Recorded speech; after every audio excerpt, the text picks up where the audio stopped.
Hi everyone, it's Liam here from Rating the Races. So we're going to have a look at tomorrow's racing. Who do we like in some of the races? What have we got tomorrow? We've got 1, 2, 3, 4, 5, 6, 7, 8, 9 selections for tomorrow.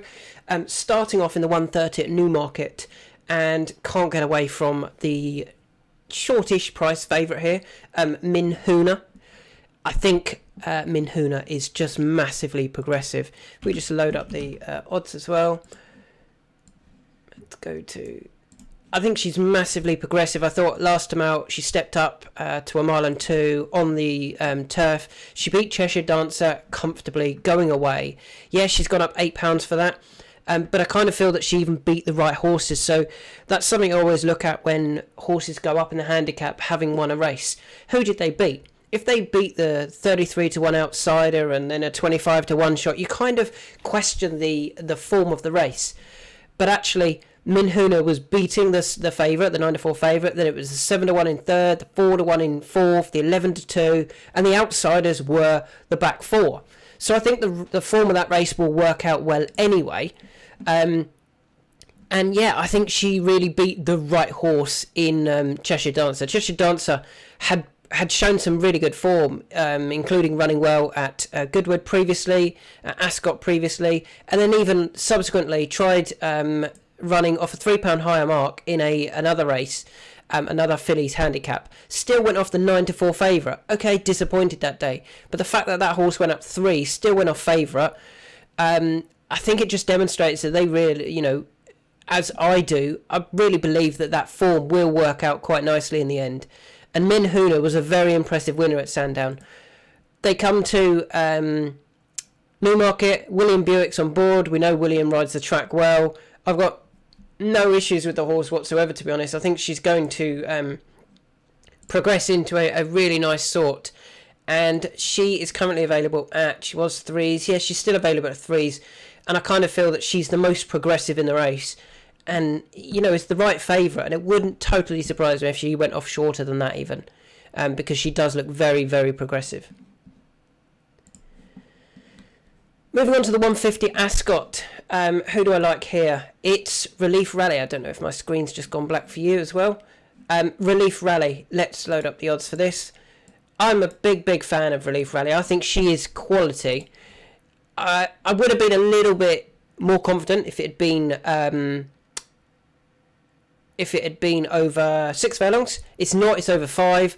But I think the last couple of times she's actually been beaten by some really smart horses. Elite Status. I know Elite Status hasn't completely franked the form. But the last couple of runs, won a Group 3. And then went off just 11-2 for a Group 1. So they really rate Elite Status. And Relief Rally being beaten by Elite Status, it probably wasn't a bad effort at all. And then last time out, got beat by No Half Measures. In a Group 3. Now, No Half Measures, Brian Moore, I believe it is, suggested that the horse go in the Abbey. It's likely to go off about 7-1 for the Abbey. I mean, this is not Abbey class here that Relief Rally is trying to take on. These are significantly poorer opposition. And I mean, she really should be almost the banker of the day, I think, Relief Rally. She is being really well supported, and that is no surprise at all. Surely, I think she goes off odds on, doesn't she? You can currently get 5-4 about her. You can get 11-8, but that's at Bet365, which doesn't count. But yeah, I probably think she is the banker of the day, to be honest. Relief Rally, this is not group class at all that she's running in against here. Moving on to the 205 at Newmarket, the Tattersalls 150,000 October auction stakes. Great bit of prize money, 81 grand for the winner. And I like Tfig here. Tfig hasn't actually run for 106 days. That's my only negative about the horse, really. But if we go back to Tfig's debut effort, was beating Arabian Dusk and Ripple Effect. Now, Arabian Dusk was last seen finishing third behind Lake Victoria in a Juddmonte at Cheveley Park Stakes. A Group 1, beating Babouche, beating Leah Vanne. That's really good form, isn't it? I mean, Arabian Dusk being beaten by Tfig. Tfig could be really good. Then went to Ascot, didn't quite work out. Didn't get the clearest of runs, was slowly away, but still ran in a Group 3 in what I think was a good Group 3. Heaven's Gate was in it, Simmering, Fairy Godmother. I think there was some really nice horses in this Group 3. We're dropping into what's an auction stakes race. I mean, I would be looking at horses thinking that Tfig, off those couple of runs, should be rated in the 90s. Has been given a mark of 90, but I know this is a stakes race, so obviously handicap marks don't really come into it. But then you look at their weights they've got to carry. Well, she's only got to carry 8 stone 8. She's only giving £6 at most to her rivals, and all of those, to be honest, are significantly lesser opposition. There's only a few that are similar sort of marks. The Dragon King, she actually gets £3, and Brighton Boy, she gets £5 from. I think she's better than them anyway. And with that in mind, Archie Watson, Holly Doyle on board, I think Tfig is the one. As long as she's fine after that little layoff of 100 and something days, I'm hoping that they went, okay, it didn't work at Ascot. We know what race we're going to try and win. It's 81 grand to win this, so it's worth waiting for sure. And yeah, I think she's going to take all of the beating tomorrow, to be honest. That is Tfig. And you can get a nice price about it. You can get 11-2 about her. I think she'll go off shorter than that, and I think as long as I'm saying she, I might have that wrong. No, I am right. As long as she can jump out relatively on terms, I think she'll be too classy for these at Newmarket tomorrow. 225 Ascot, the Group 3 Cumberland Lodge Stakes. I am going to go for the horse who went a favourite for this race last year, but disappointed. That is Our RC. Now, I think there's a couple of things that I'm interested in about Our RC tomorrow. What time is that? It's the 2:25. I think it's 1-1 with Al Kareem. Just having a look. Al Kareem won this race last year, went off 100-30, beat Isra, Postilio, Yukon Glen, and Al RC was back in 5th. Now, Al RC massively underperformed that day. Went off 11-10. Something wasn't right. Didn't go forward with his effort. Disappointing. Since then, he's obviously bounced back. His second to Phantom Flight was a good effort in a listed race, and then has won the last 2, including a Group 3 at Goodwood, and then a Group 3 at Newbury, beating Al Kareem. Now, Al Kareem has demonstrated that was a decent run by winning at Chester himself, but the fact that he got beat relatively comfortably, to be honest, at Newbury in that Group 3 by Al RC, getting £3. Tomorrow, same weight pool, £3 is the difference again. I don't see any reason why this season's form at Newbury can be reversed. I know it was a different story at Ascot, but Al RC clearly disappointed that day. Maybe it was one run too far. Maybe the second behind Adelaide River had taken it out of him. But yeah, that wasn't his true running last year. I think it will be his true running this year. And with that in mind, I would make him closer to the sort of price he went off last year. He went off 11-10. The fact we can get 9-4 about him quite comfortably, I think Al RC is the bet in the race. I think he's the best horse. I think he will beat Al Kareem. Hamish, for me, is the danger. But yeah, Al RC, I think, is in good form this year, and I don't think he will bomb out like he did last year. 320 at Redcar. This is the William Hill 2-year-old trophy. And similar to the 205 at Newmarket, I think there's a horse that really stands out here on form. I think it's significantly better than what anything else has shown. And that is Billboard Star. Let's just load up the prices for this one. 320. Billboard Star is currently available at some of these silly odds. 11-5. What's all that about? I hate them. 11-4. We can get 2 lots of 11-4. So 11-4 about Billboard Star. I think Eve Johnston-Halton, who's in good form, she's got her horses running well, she's had a winner already today. I think she's targeted this race, or she's been very clever in coming for this race. Some of the horses' form is top quality. Went to Newmarket for the July Stakes, finished second to Whistlejacket, beating Aomari City. That's too good for this. Finishing fourth at Goodwood behind Black Force of the Striking Viking and Intrusively. I think that's much better than this. Last time out, finishing third behind Powerful Glory and La Bellotta. Personally, I think that's better form than this. Again, we have to look at those handicap marks, and Billboard Star is officially rated 102. The second best in the race, or the second favourite, for example, Uncle Don is only rated 97, £5 worse off. And Uncle Don has to give Billboard Star £8 because of what they paid for at the sales. No, because Billboard Star is a... that must be what they were paid for. So yeah, I mean, go the other way, make Billboard Star give £8 to Uncle Don, I still think it's going to be close.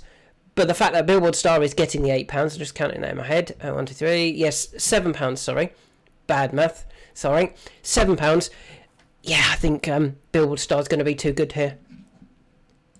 And at, what did I say, 11 to 4, I think that's a perfectly respectable price for Billboard Star to win this race. Moving on to the 335 at Ascot. This is a race that I've actually been asked about. Who do I like? And I do like the one I'm going to stick with. That is Fresh.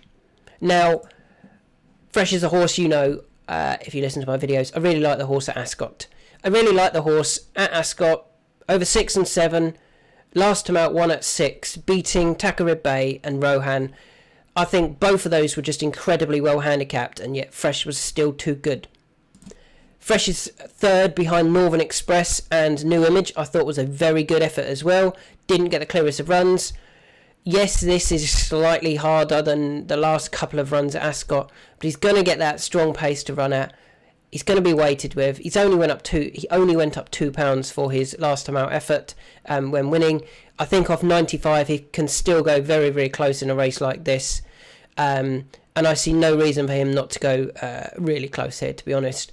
Over this 7 furlong trip. He's won it before. He's won here before off 98 and 102 over 7. So off 95, I don't see any reasons why he can't run another huge race. Just needs that clear run. That is Fresh. And he's a nice price, I think, at 8. Quite happy with that, to be honest, as a price. Moving on to the 4 o'clock at the Curragh. We're going to leave that one. We're going to come back to that. Let's go to the 4:10 at Ascot, because I think we'll have prices for this one. We will indeed. The 4:10 at Ascot, and then the 4:45. Let's see how many we can get before they block us. Might we get one more? Let's just have a look at the Curragh. 4 o'clock. This will probably be the one they go. Oh no, you can see there are no odds for that one just yet. So let's have a look at those two races I've just mentioned. The 4:10 at Ascot, the listed race for fillies and mares. Who do I like here? I like 2 horses in this race, and I think it's going to be close between them. They are Elim and Queen of Moujin. And they've been priced up at 7 to 2 and 9 to 2.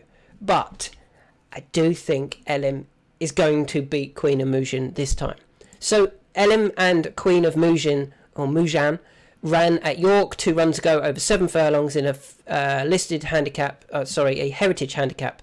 And Queen of Moujin was our selection that day. Got beat by Alpha Kellenic. That looks strong for him anyway. Elim was 4th. Queen of Moujin was 2nd. There wasn't a lot between them. There was 2 necks. And Elim didn't get a clear run. I think Queen of Moujin's got everything go right. Elim didn't. And we highlighted Elim as being the massive eye catcher from that race. Now, on that day, Elim was giving Queen of Moujin £8. They then reopposed at Doncaster in a Group 3. Elim finished 2nd. Queen of Moujin finished 3rd. There was only a nose between them. Elim was giving Queen of Moujin £4. Tomorrow, Elim gives Queen of Moujin £2. So he's getting better and better, better off at the weights each time they're running. So we've gone from losing by a neck or 2 necks to winning by a nose to hopefully winning tomorrow by half a length, maybe a length. I do like Elim. I do think there's still lots more to come. I do think there's more to come from Queen of Moujin. But I think on the back of the last 2 runs, I would definitely have LM being the better horse, and only giving £2 to Queen Emotion I don't think is quite going to be enough to reverse the form from last time out. So LM is my selection here. I do like Queen Emotion, and I actually think they're both a little bit clear of the rest, to be honest, both on what they've shown and their progression going forward.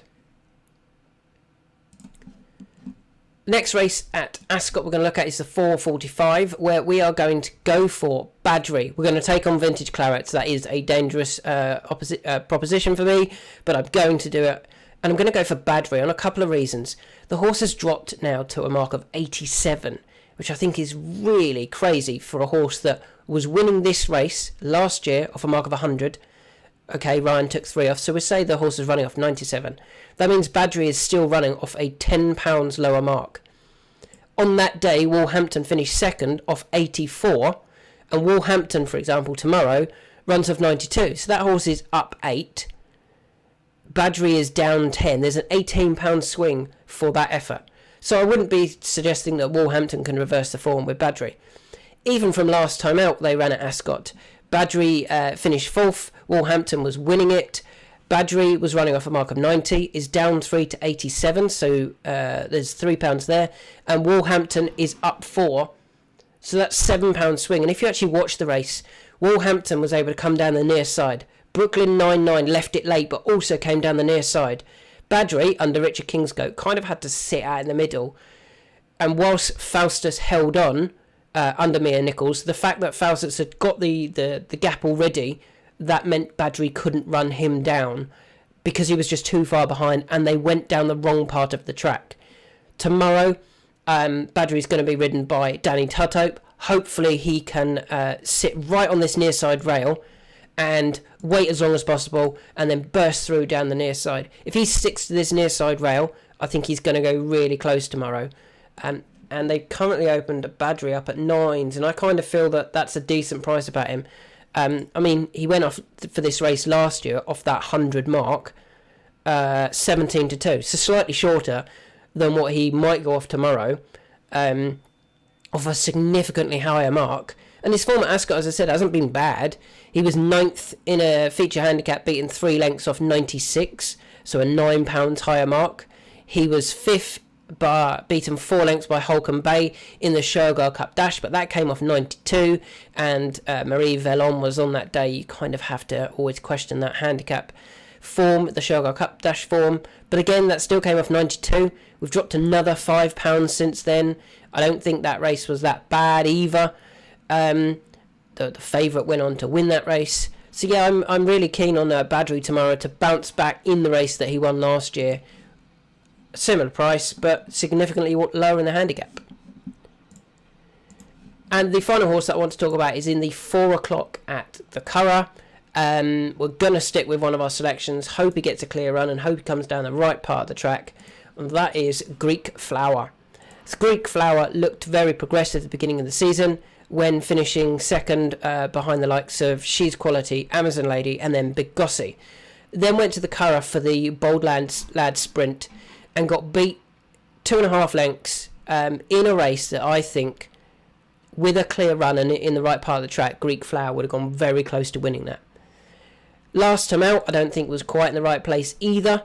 Didn't get the clearest of runs again under Jamie Powell. And I just wonder whether that might be why they've gone, okay, Nathan, you're going to ride tomorrow. We're going to stop claiming £3 and we're going to get a better jockey on board. Greek Flower was a bit unlucky not to finish second that day. Would have then been beaten by the really well supported and well backed Kiki or Keke, who went off the 3-1 favourite. The fact that it was a bit of a gamble, the winner. This looks a similar class of race, and I'm trying to spot who might be the gamble. I don't really know. I don't think there is one. So with that in mind, I think Greek Flower is the one to be on tomorrow. There aren't any prices. I'm hoping we can get second favourite sort of price, maybe 4-1, maybe a little bit bigger. Similar price to last time out, and I think that is a nice price for Greek Flower if he goes off about 4s in a similar race to last time out. If it'd been over 6, I would have been a lot more confident on Greek Flower, but his effort over 5 was good enough to suggest that he can keep up over 5. Just needs things to drop his way to get his head in front, in my opinion. So they're my selections for tomorrow. A very quick recap. In the 1:30 at Newmarket, I like Min Huna. I think she's very progressive. That looks the best form in the race. Relief Rally in a listed race. I mean, the horses that she's been beaten by are now in Group 1s. This should be I think it should be a penalty kick for her tomorrow, as long as she can keep up early. Tfig, disappointed last time out at Royal Ascot, but even that form would probably be good enough to win this. I think it's very clever placement from Archie Watson, and Holly Doyle on board should give Tfig a good ride. Winning on debut, the horse who'd finished second has since finished third in a Group 1. Al Arcee, I think, can bounce back from last year's poor showing in this race. I don't think he'll bomb out this year, and he's a bigger price than what he should be, especially on the beating of Al Karim last time out. Billboard Star is the one to beat in the 2-year-old trophy. I think plenty of good runs. Only one disappointing effort when Charles Bishop gave up, when his chance was gone. Fresh, £2 higher than when winning last time out. I think he beat two really well handicapped horses that day. Yes, he might bump into some more really well handicapped horses, but I think he'll give a good run for his money. And he's a decent price, I thought, at 8-1. Elim, I think, can maintain the form with Queen and Mujin in this listed race for fillies and mares, and I think both of those are clear of the rest. Badry dropped significantly in the weights, won this race last year, just needs to come right down this near side rail, and I think he'll go really close. And finally, Greek Flower is another that needs a good ride from Nathan Cross. I'm hoping they've put Nathan on to replace the claimer, because they think we need a better jockey than what has been riding. Jamie Powell may be disappointing couple of times on Greek Flower.